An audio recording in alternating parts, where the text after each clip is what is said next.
রাধে রাধে বন্ধুরা, আশা করি তোমরা সকলে সুস্থ আছো, ভালো আছো। দেখো, গোপাল সকালবেলায় বায়না করা শুরু করে দিয়েছে যে মা আমাকে একটা ছোট্ট পাগড়ি করে দাও।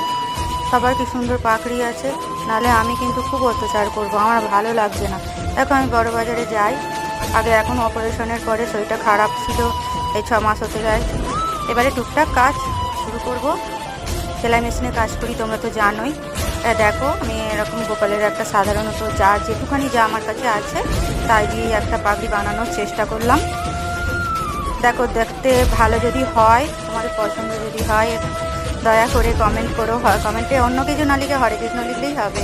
আমি গোপালের জিনিস করতে খুব ভালোবাসি, জানো তো। দেখো, জিনিসটা ছোট্ট সব তুলে নিয়েছি, জিনিসটা কত সুন্দর, ভালো লাগছে নাকি দেখো। আমার তো খুব ভালো লাগছে, গোপালেরও আশা করি পছন্দ হবে। আমি যা করি গোপালের খুব পছন্দ হয়। কেউ বিশ্বাস করুক আর নাই করুক, আমি আর অনুভূতি পাই।